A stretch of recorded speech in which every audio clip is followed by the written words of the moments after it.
In September 2021, freak autumn floods struck the lower reaches of the Yellow River.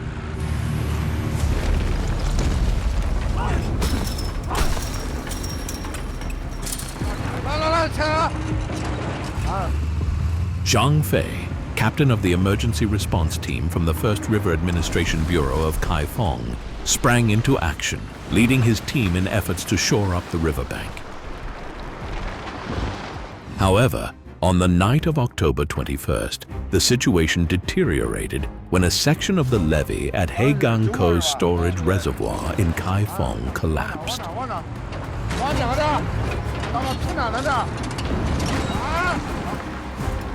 Jang Fay and his team remained on duty for 30 consecutive days, safeguarding the Yellow River levee and successfully fending off almost 200 potentially hazardous situations.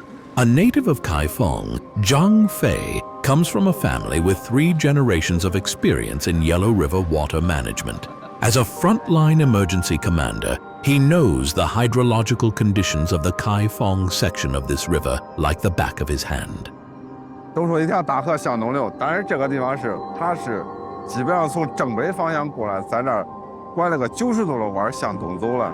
我们开封的河势就是8个字来代表：宽浅反乱，流荡多变。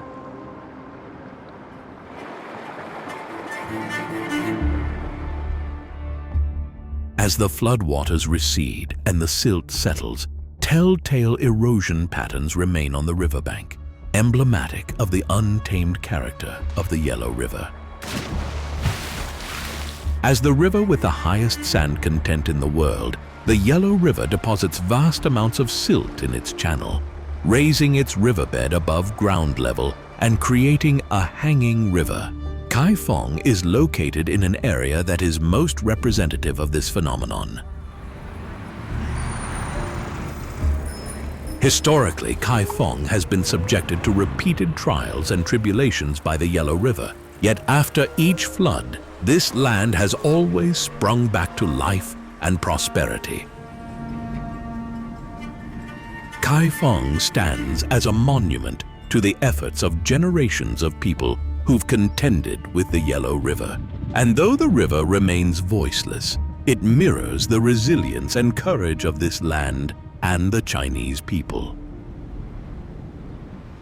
Daliang Main Gate, the west gate of Kaifeng, was rebuilt in 1998 on its original site. Daliang was the name of Kaifeng when it became the capital during the Eastern Zhou Dynasty in 770 BC. Since then, the city has flourished, standing steadfast alongside the Yellow River for over 2,000 years. In 364 BC, the Wei Kingdom, one of the 7 major states of the Warring States period, established its capital in Kaifeng, then known as Daliang. At that time, the Yellow River flowed northeast into the sea, over 100 kilometers away from the city. To connect water transport routes, King Hui of Wei ordered the excavation of the Grand Canal to divert Yellow River water into Daliang and link it southward to the Huaihe River. Over 900 years later, the Grand Canal in Sui and Tang dynasties was built, and this section, based on the Grand Canal, became known as the Tongji Canal or Bianhe River. 汴阳河的水呢，它是引自黄河，它缔造了开封八朝古都的历史地位。如果我们要用一句话来形容开封，也可以说是河通成兴，河废成衰。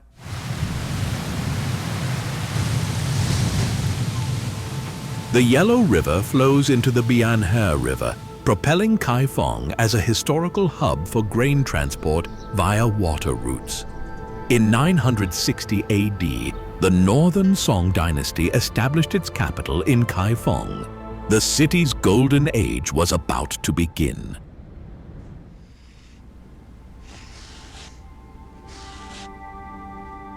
The prosperity of Kaifeng in the northern Song Dynasty is brought to life in this workshop dedicated to a craft that originated in this city during the northern Song Dynasty, embroidery.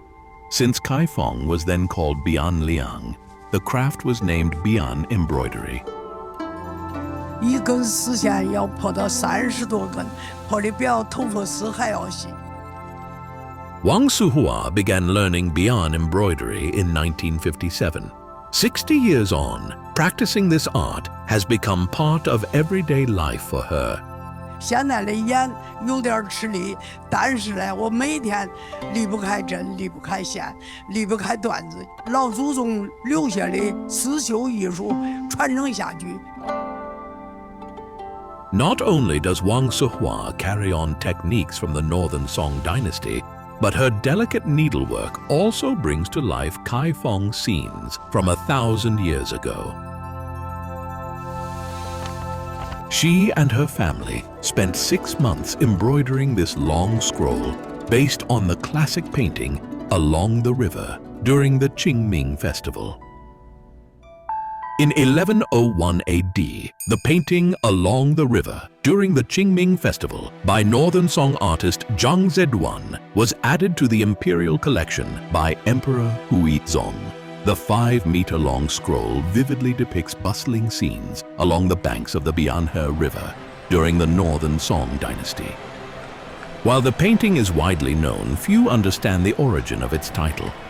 What does Along the River really mean? And why is it set during the Qing festival? The answer lies in the Yellow River itself.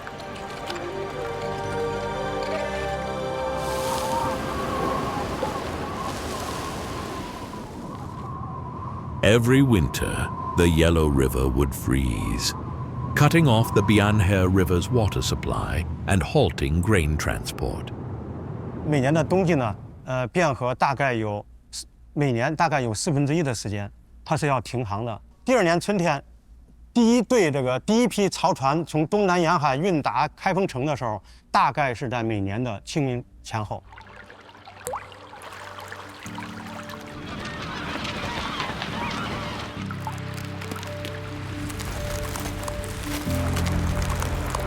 With the arrival of spring, the Yellow River began to thaw, and grain transport resumed.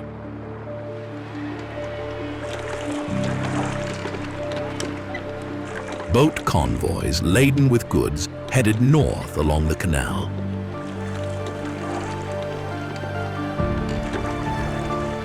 Around the Qing festival, as willows by the riverside turned green in Kaifeng, goods from across the country converged on the Bianhe River, giving rise to a bustling market. After a long winter of waiting, people flocked to the Bianhe River's banks to shop. This lively scene is the true meaning of Along the River. In Millennium City Park, against the backdrop of a reconstructed Bianhe River landscape, visitors walk among actors portraying figures from the painting, experiencing the bustling grain transport scenes once brought to Kaifeng by the Yellow River during the Northern Song Dynasty.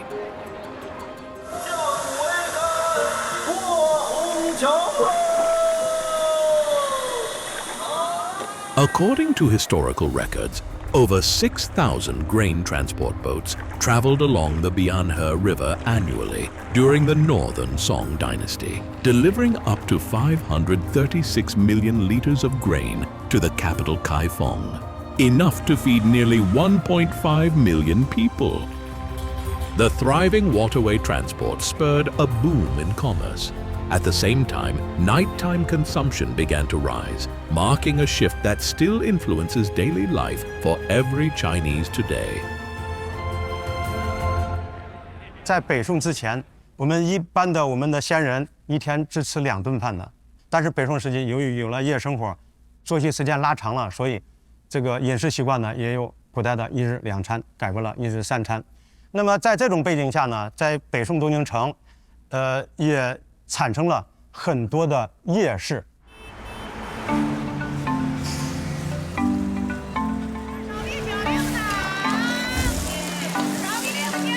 Lively night market scenes first appeared during the Northern Song Dynasty.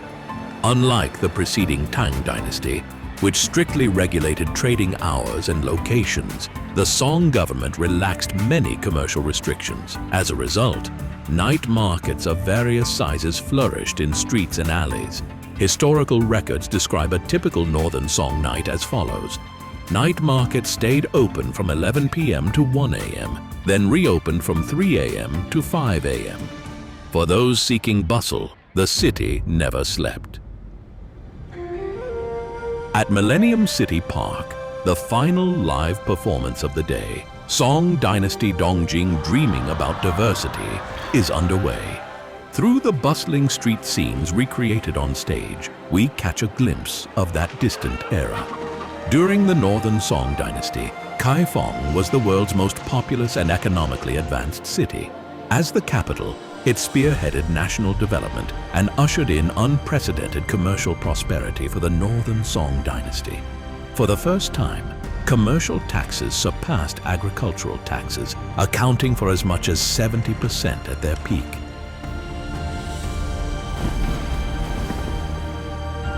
At the same time, after thousands of years of evolution, Chinese civilization reached a cultural zenith during the Northern Song Dynasty. Poets and painters flourished, creating numerous works that embodied refined elegance. Nourished by the Yellow River, Chinese civilization thrived in Kaifeng.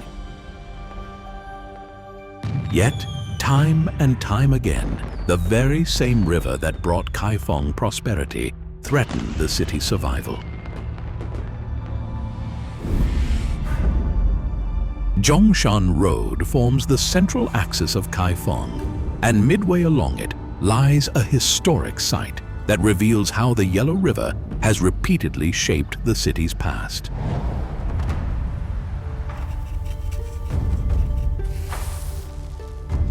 Since its initial discovery in 1984, archaeologists have undertaken several excavations at the site, uncovering relics from various periods. Zhou Runshan, the lead archaeologist, is currently overseeing the restoration of a stone bridge from the Ming Dynasty, known as Zhouqiao Bridge. 我们现在正在做的就是说，首先要对桥体进行加固，再对这个存在脱落风险的这个青砖呢，它进行一下修补。 After the discovery of the Ming-era Zhouqiao Bridge, archaeologists unearthed two stone-carved murals on its eastern side. Song-era texts describe the site as having stone walls near the bridge on both banks, carved with maritime horses, water beasts, and clouds, a scene now revealed at the excavation site. The stone walls were confirmed to date back to the Northern Song Dynasty, and between them lay the former channel of the Bianhe River, once fed by the Yellow River. On top of the bridge, archaeologists also uncovered remains of a collapsed Qing dynasty house. Structures from the Qing, Ming, and Northern Song Dynasty converge in a single archaeological excavation unit. Astonishingly, all were buried up to 12 meters underground by the Yellow River itself.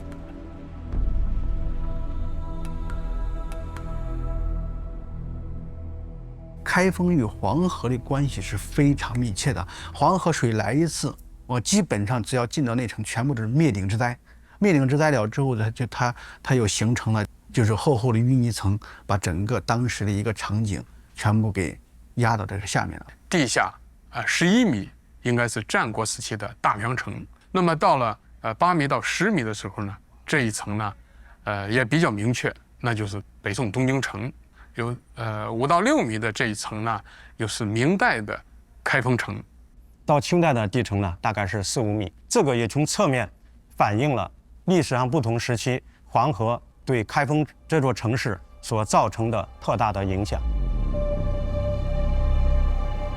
Over thousands of years, the Yellow River has profoundly influenced and shaped Kaifeng.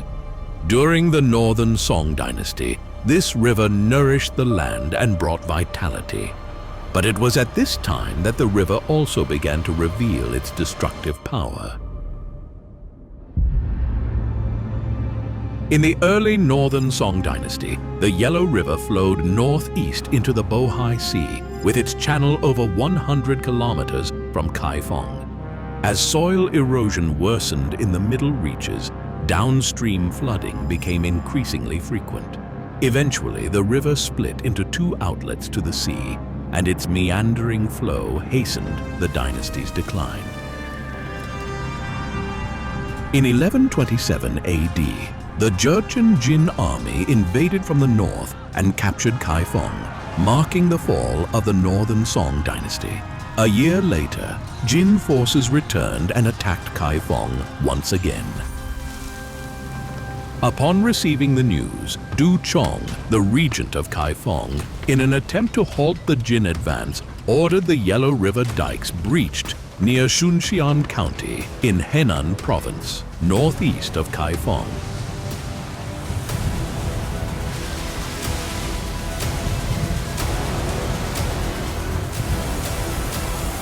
Historical records only touch on the Yellow River breach of 1128 AD. Upon hearing of the Jin army, Du Chong, regent of Kaifeng, broke the Yellow River dikes to divert it into the Qing River to hinder the enemy. The Yellow River never returned to its original course.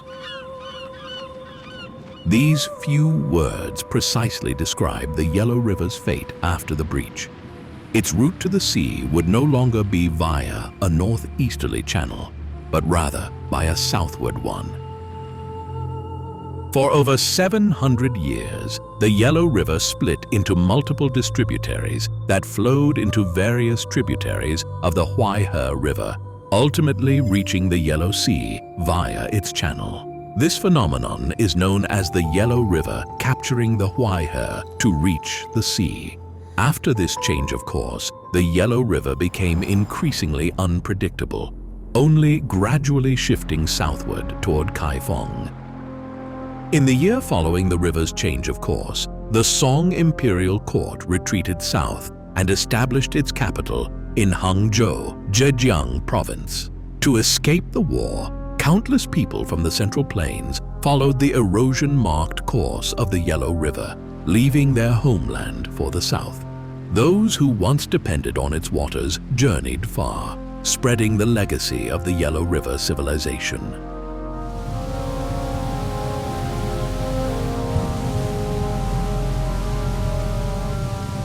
It was during this river course change that the framework of Chinese civilization began to shift.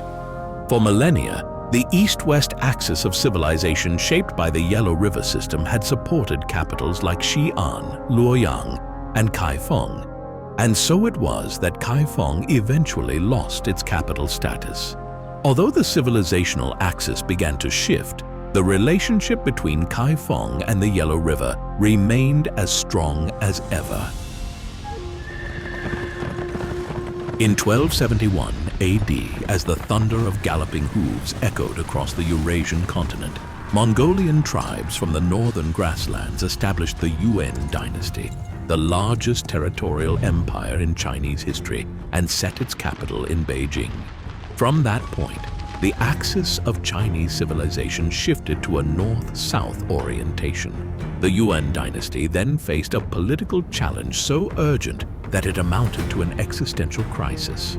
北京周围当时的经济状况，它并没有发展的那么好，而经济中心呢在江南，如何用经济中心来供养政治中心，这是一个很重要的国家的非常严肃的重大的问题。 In 1293 AD, the Yuan dynasty dredged and excavated the Beijing-Hangzhou Grand Canal, based on the old Grand Canal built during the Sui and Tang dynasties. Stretching 1,794 kilometers from Hangzhou to Beijing, it became a lifeline for the Yuan, Ming, and Qing dynasties. 因为它涉及到京城的百官的和北方军队的粮饷问题。 漕粮能不能及时的运到都城？它对这个社会的稳定，甚至对边疆的稳定，它有多么重大的影响。从元朝开始，京杭大运河是成为国家的生命线。那么这同时呢，元朝开始黄河，那在每次都是跟运河都发生这个矛盾的。 After the Yellow River shifted southward, the section from Huai'an to Xuzhou became part of the canal. However, sediment buildup raised the riverbed, making it prone to breaching upstream to the north. Whether the river broke north or south, the water supply between Xuzhou and Huai'an would be cut off, disrupting grain transport. 在这个黄河运水系的这个构造里边啊，起决定性作用的是黄河，它很容易影响淮河和运河。所以到这里说是黄淮运水系的一个整体的运转顺畅，还主要是要治黄河。 During the Ming Dynasty, the Yellow River remained unpredictable, causing disasters every 2.5 years on average.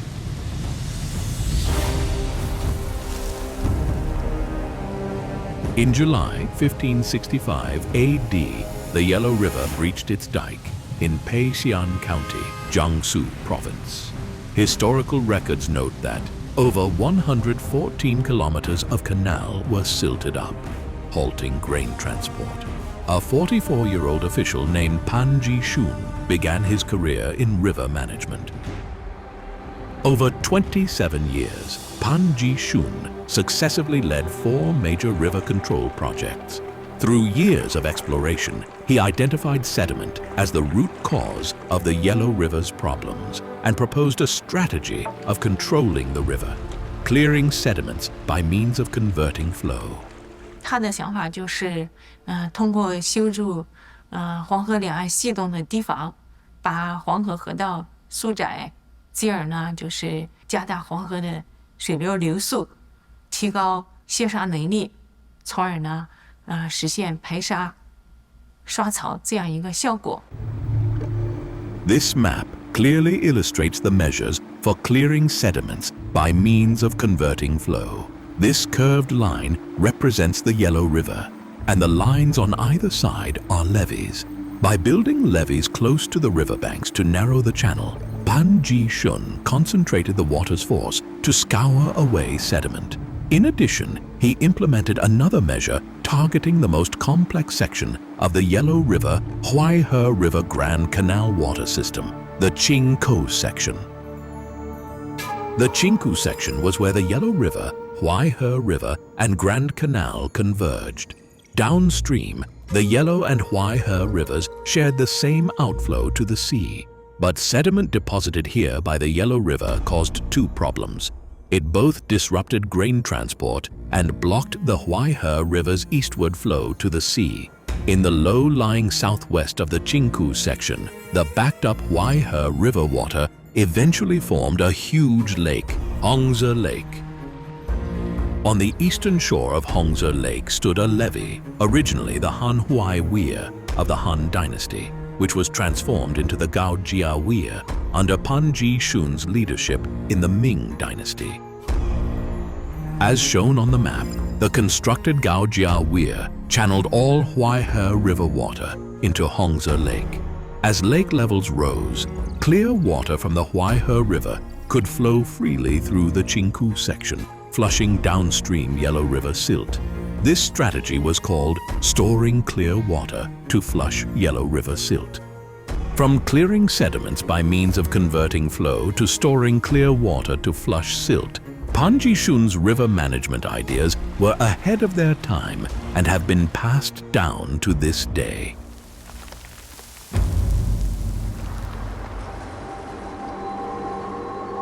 In 1592 AD, 71-year-old Pan Jixun was about to retire.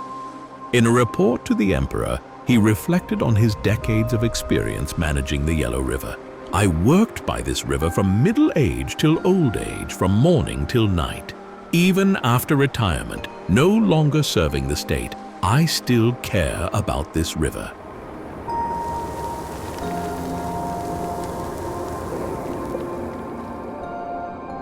Pan Jixun managed the Yellow River for nearly 30 years, transforming its multi-channel flow, which had existed since the river changed course, into a single stable riverbed. By then, the river was already approaching Kaifeng.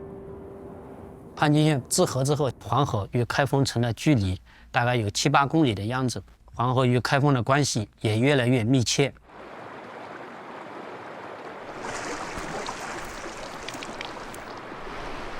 Today, along the Kaifeng section of the Yellow River, Water Conservancy personnel monitor water conditions almost daily to ensure levee safety.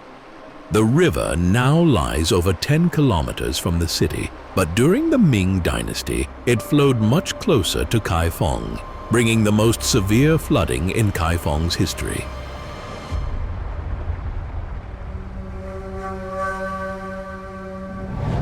On Zhou Qiao Bridge from the Ming Dynasty, a remnant bears witness to the reverence the people of Kaifeng had for the Yellow River.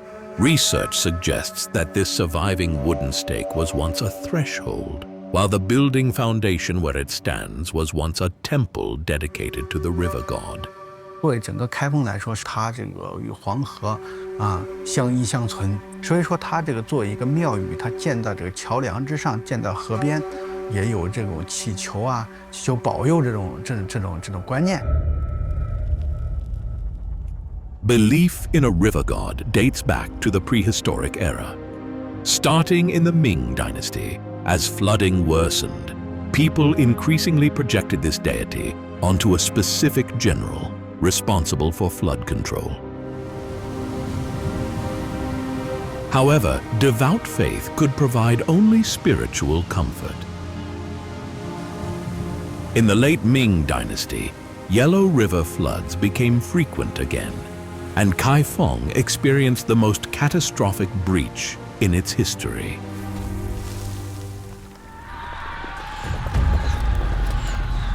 In May 1642 AD, Li Zexu's rebel army laid siege to Kaifeng for the third time, leading to a months-long standoff with Ming forces. On the night of September 14th, the raging Yellow River broke through the city walls and flooded Kaifeng. No one knows which side opened the dike, but historical records mention how torrential rains fell that night and left the entire city completely submerged. 就是这个文献记载，第3次围开封城的时候有40万人，到最后就是被饿死了或者被水淹死了，剩下的只有3万多人。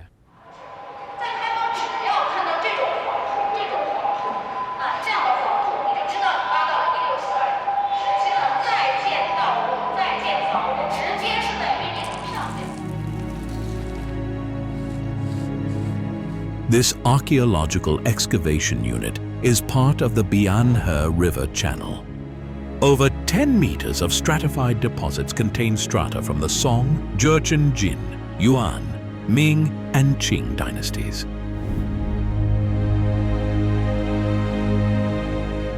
The white lines dividing the eras appear chaotic and twisted like scars, revealing the city's sorrowful past.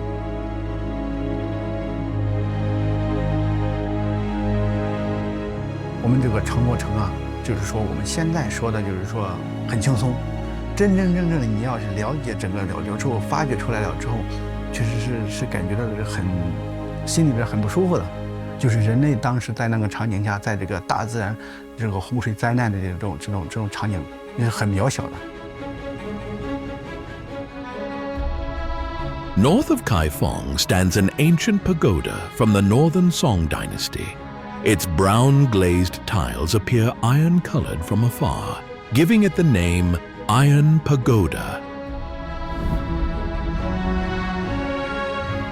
The flood of 1642 AD very nearly obliterated the entire city.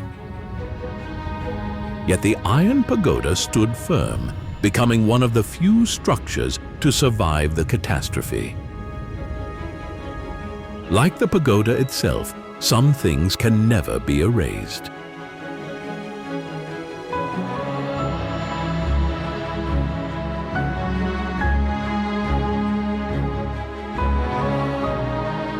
After the floodwaters receded, people returned once again, using the Iron Pagoda as a geographic marker to rebuild their homes upon the ruins. 你随便这个洪水怎么淹，但是这个街道是相对来说是固定改不了的，所以说老百姓回来之后，他还知道他原来这个房子在哪儿，所以它会有在原址上重建，或者没有人这个它会重建。我们也都有的时候感觉到比较疑惑啊，为什么不换一个地方？但是它确实一直都在这儿。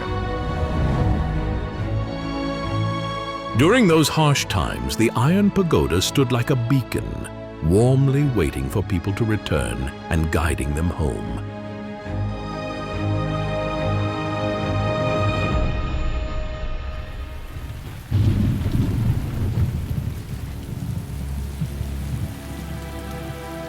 By 1723, a newly built temple dedicated to the river god, Jiaying Taoist Temple, stood along the banks of the Yellow River.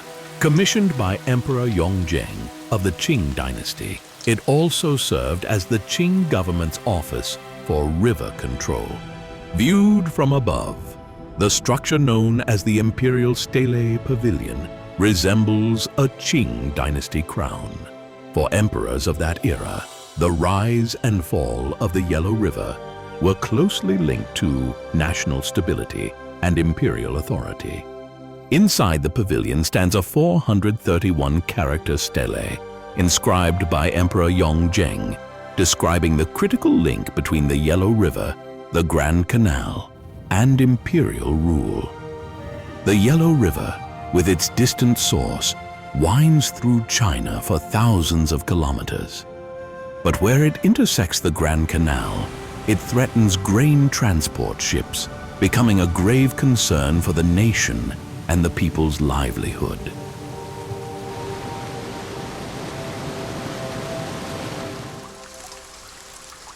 The Yellow River's immense impact on the Grand Canal and state governance led the Qing government to launch a series of major river management projects.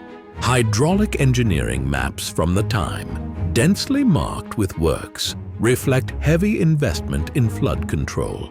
To improve management efficiency, a Governor General of Waterways was also appointed.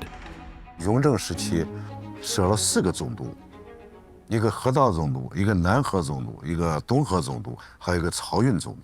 总督是很厉害的要员啊，既管军队又管行政，和军政这个一统的。 The Qing dynasty's unprecedented focus on Yellow River management brought decades of relative calm to the river, starting from the mid-Emperor Kangxi's reign. During this time, the river was generous to people living along its upper and middle reaches.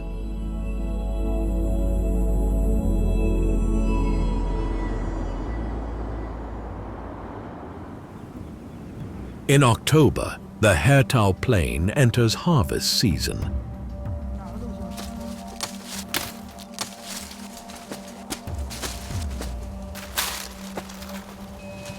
Among the busy farmers are many descendants of migrants who fled famine during the Qing dynasty from regions such as Shanxi and northern Shanxi provinces.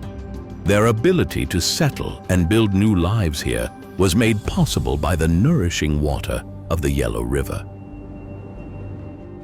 As the Yellow River flows through the Ningxia and Inner Mongolia autonomous regions, it forms a series of alluvial plains collectively known as the Hertao Plain. With gentle currents and flat terrain, the area is suited for irrigation from the Yellow River. During the Qing dynasty, numerous settlers of the Han ethnic group opened up new farmland in the Hertao Plain, spurring a boom in water conservancy projects. By the dynasty's end, 8 main canals and hundreds, even thousands of branches had been built, reaching the foot of the Yinshan mountain range.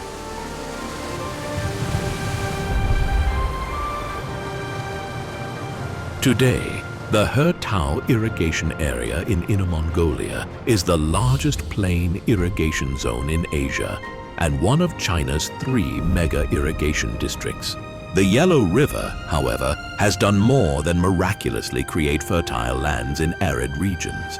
It has also fostered vibrant ethnic integration.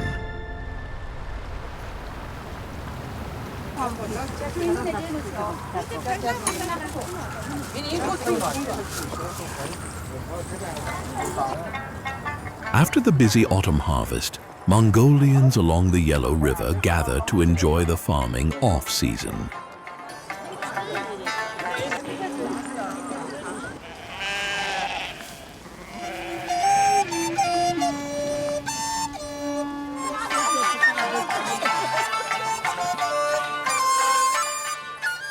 On a variety of Chinese musical instruments, including flutes and yangqin, they play their harmonious melodies.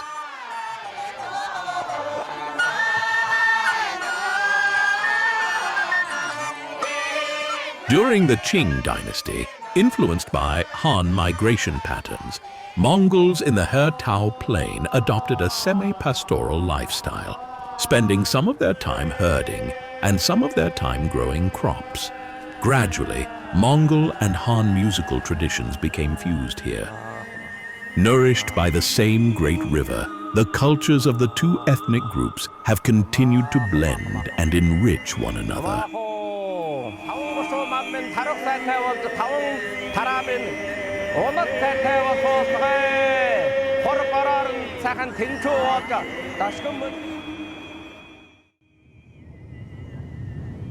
At the Lao Nu Wan section, the Yellow River leaves the He-Tao plain and enters the Grand Canyon between Shaanxi and Shanxi provinces, with sediment from the Loess Plateau continuously flowing in from both banks. Ever since the Ming and Qing dynasties, the middle and upper reaches of the Yellow River have been extensively developed. However, intensified human activity and increasingly frequent extreme weather events have worsened soil erosion.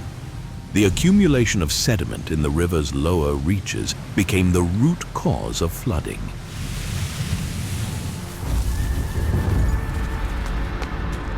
In 1778 AD, an urgent report reached Emperor Qianlong. The Yellow River had breached its banks once again. 结果这个口子非常难堵，超出了他们的预期，用了1年零8个月才堵上。当时他们就感到非常的震撼，那个心理的过程啊，焦虑啊，甚至乾隆皇帝亲自到那个江苏下游的那里有一个和神庙，亲自到那里去祭祀，来祈祷这个口子赶紧堵上。好不容易堵上了，第2年又卷了。 那么有大臣就说啊，这个和珅老爷是在源头的，你这些找不到真正源头，你记了也没用，他不知道啊，不领受啊，然后所以这样才好。你们去，这次一定要找到黄河正源。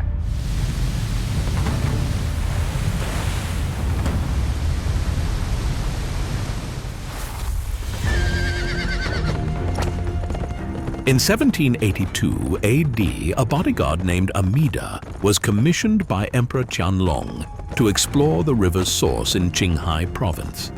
Trace the river to its source and offer sacrifices to the river god was the emperor's directive for the expedition.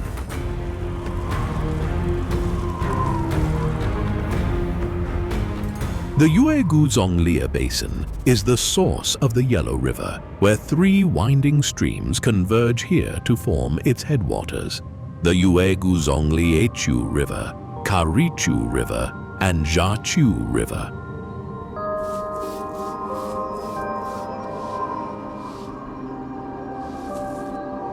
Herders near the Yellow River's source rely on its nourishing water and regard this spring as the most sacred place.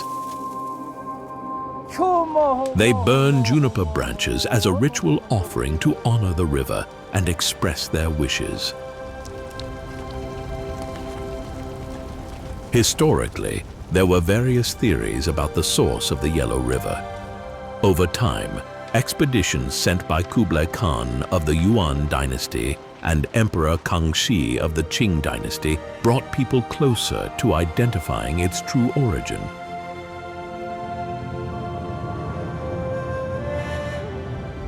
On the 3rd day of the 4th lunar month in 1782 AD, Amida's team set out to find the river's source. Reaching the resplendent Xingshu High Basin, with its shimmering waters gleaming like stars, they discovered 3 streams and chose to follow one to its source. This stream is the Kachu River, which means river of red copper color in the Tibetan language. And so their westward journey continued, a pilgrimage more sacred than words could tell.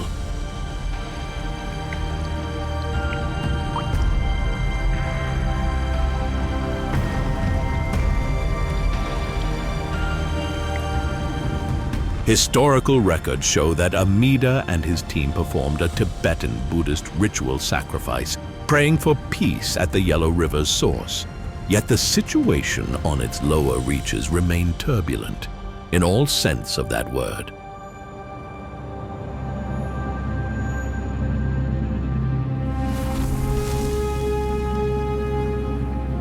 In 1841, the smoke of the Opium War still lingering in the air, official Lin Zexu was dismissed and exiled to what is now the Xinjiang Uyghur Autonomous Region for his anti-opium efforts in Guangdong Province under Emperor Daoguang's orders. That June, the Yellow River burst its banks and flooded Kaifeng again. Having previously served as Governor General of the Eastern Rivers, Lin Zexu was recalled during his exile to take charge of sealing the breach. 到了开封之后，他就没有进开封城内，他一直就住在这个我们说的决口的这个地方，来负责堵口。因为当过河道总督、东河总督嘛，有经验，然后组织人力，从两头开始往中间堵，也历经了几个月的时间，到冬天的时候堵了。 On the 8th day of the second lunar month in 1842, after 6 months of hard work, Lin Zexu successfully closed the breach in the depths of winter. At the celebration banquet, fellow river official Wang Ding proposed petitioning the emperor to commend Lin Zexu and cancel his exile.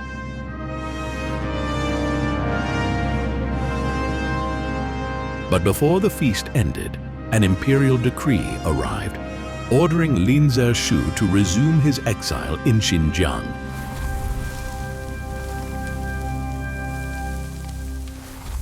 他走的时候，那正好是冬天，所以开封呢，可以人们这个，都是，可以说十里相送。王鼎很是这个悲伤，但是林则徐却很自若，他就写了这个一首诗吧：塞马未堪论得失，相公且莫地滂沱。意思是说，就是我们说的塞翁失马焉知祸福，就是你也不要为我太担心，太这个。所以说两个人抱头大哭，直接从这个我们说的黄河大地上就诀别了，就往西，林则徐继续往西走。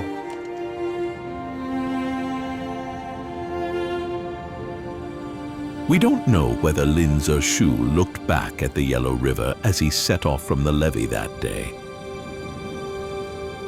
But all along that mighty river, many heroes like him have left their mark.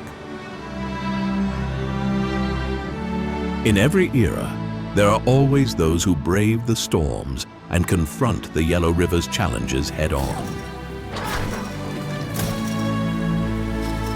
They include the flood response workers laboring through the night, the historical figures Lin Zexu, Pan Jixun, and the legendary Yu the Great, as well as countless unrecorded heroes.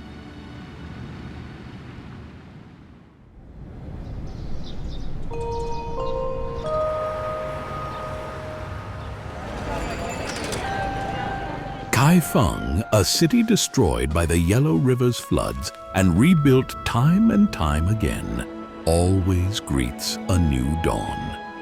The iron pagoda still stands tall, bearing witness to a millennium of trials and renewal shaped by the river.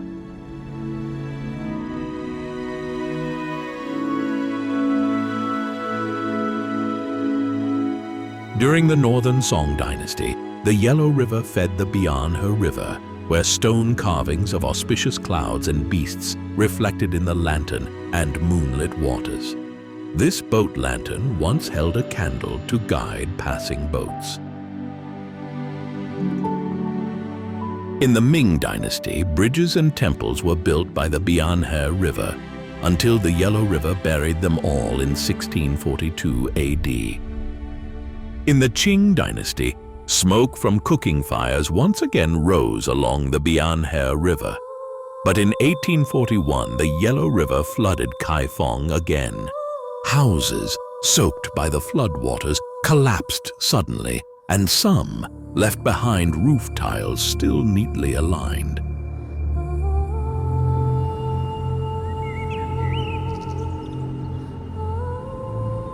Over 2,000 years have passed since the Yellow River first channeled its way to Kaifeng. Today, its waters, now placid and gentle, still reach Kaifeng. Across the North China Plain, many places share Kaifeng's history, being both nurtured by the Yellow River and repeatedly challenged by its floods.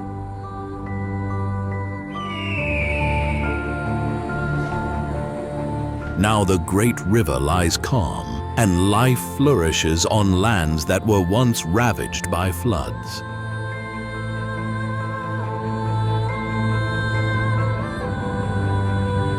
There's a saying, every great civilization has a natural counterpart that challenges it and spurs its growth. From this perspective, repeated confrontations with flooding have taught the Chinese nation how to coexist with the Yellow River and live in harmony with nature. Through this struggle, the Chinese people have developed a resilient spirit, a temperament that endures adversity and drives progress. This spirit is the source of Chinese civilization, the enduring taproot that accounts for its persistence and vitality.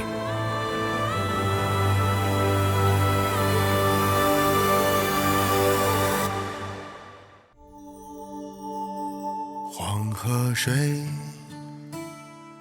向东流，清澈的童年，几万里的春秋，故乡的图瓦没尽头。曾经的少年慢慢走。